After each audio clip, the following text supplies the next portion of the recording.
Hello everyone, welcome back to my YouTube channel. If you are new to my channel, please do subscribe and click that bell button so that you will be notified every time that we have new uploaded video like this. And for those who subscribe already, thank you so much.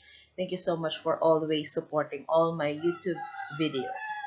And for today's video, we are going to talk about another English video lesson with regards to judgment of the validity of a given evidence, whether we are going to believe a certain claim or argument.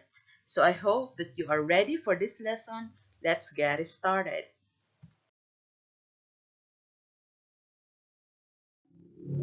So we are going to talk about the differences between faulty logic, unsupported facts, and emotional appeal. It is important that we can differentiate these three words because this is really necessary if we are going to make judgment if whether or not we believe to a certain claim or argument. So let us discuss one by one.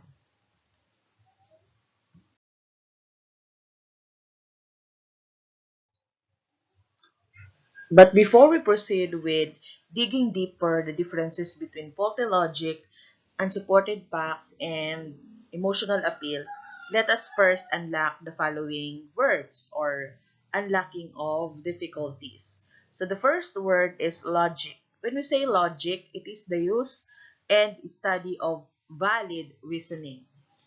Letter B, we have faulty, of reasoning and other mental processes, which means mistaken or misleading because of flaws. Facts, something that has really occurred or is actually the case. And letter D, appeal, the power of arousing a sympathetic response. So these are the words that we can encounter as we go along with our lesson.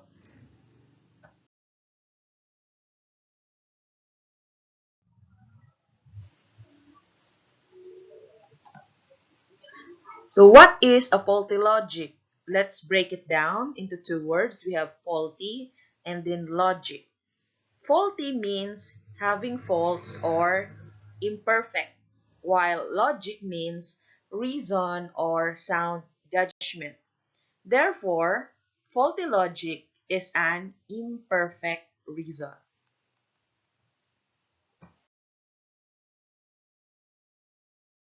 The given examples. John Updike is a wonderful writer because he writes so well. Basically, this is a faulty logic because the second half of the statement says basically the same thing as the first half. Faulty logic because this is a faulty judgment that John Updike is a wonderful writer just because he writes so well.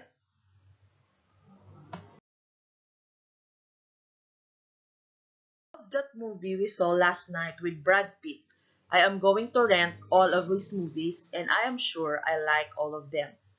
It is an imperfect judgment or faulty logic to assume that you will love all Brad Pitt movies just because you loved one.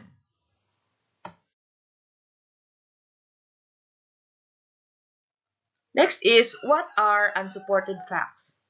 Unsupported facts are not sustained or maintained by non-material aid, not held up or borne, not supported by written evidence. When we say unsupported facts, these are the statements or facts that are not supported by written evidence.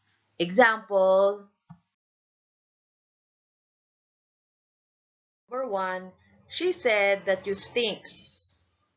Number two, people who live in North of Britain are friendlier than those who live in the South. So these statements are examples of unsupported facts since this claim is not supported by a written evidence.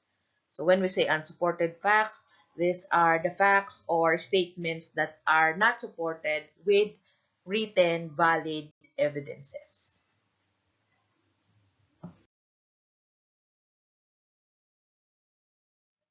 The last one that we are going to talk about for today's lesson is, what is an emotional appeal? An emotional appeal is a method of persuasion that's designed to create an emotional response. Emotional appeals persuade audiences by arousing the emotions.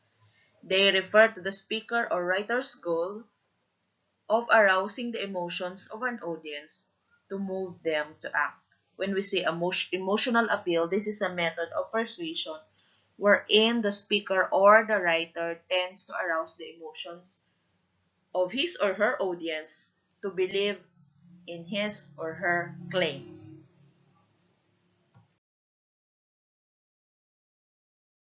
Let us take a look at these given examples.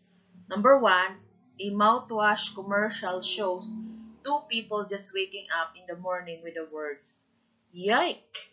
Morning breath, the worst breath of the day." Number two, a college student asked his professor to accept a late paper. "I've worked all weekend on this report. I know that it is past your deadline, but I have to work full-time while also attending college." So these statements are examples of emotional appeal wherein the speaker tend to convince his or her audience by arousing his or her emotions.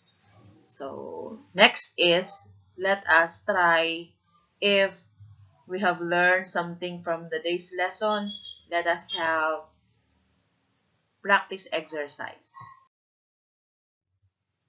So let us try this given statements.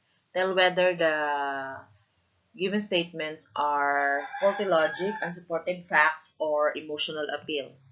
Number one, as a mayor, my top priority will be improving education. So my first act of office will be to cut funding for our public schools. So what's your answer? If your answer is faulty logic, then you are correct. Number two, young men in Britain ages between 18 and 25 drink too much alcohol. If your answer is unsupported facts, then you are correct. So these are another set of examples that we are going to practice.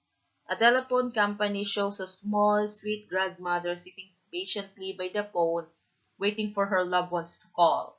So this is an example of emotional appeal. Another one, you must buy a lottery ticket or you will not win the lottery. And later concluded, since you bought a ticket, you will win the lottery.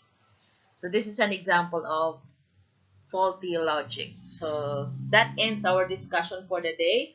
I hope that you are able to identify now the differences between faulty logic, emotional appeal, and unsupported facts. When we say faulty logic, this is a false reasoning or faulty judgment. When we say emotional appeal, the objective or the goal of the speaker or writer is to persuade the audience by means of arousing their emotions. And when we say unsupported facts, these are the statements that are not proven to be valid since it is not supported by a written evidence. Okay, thank you again for watching this video. I hope that you have a great learning for the day. Thank you so much and God bless you.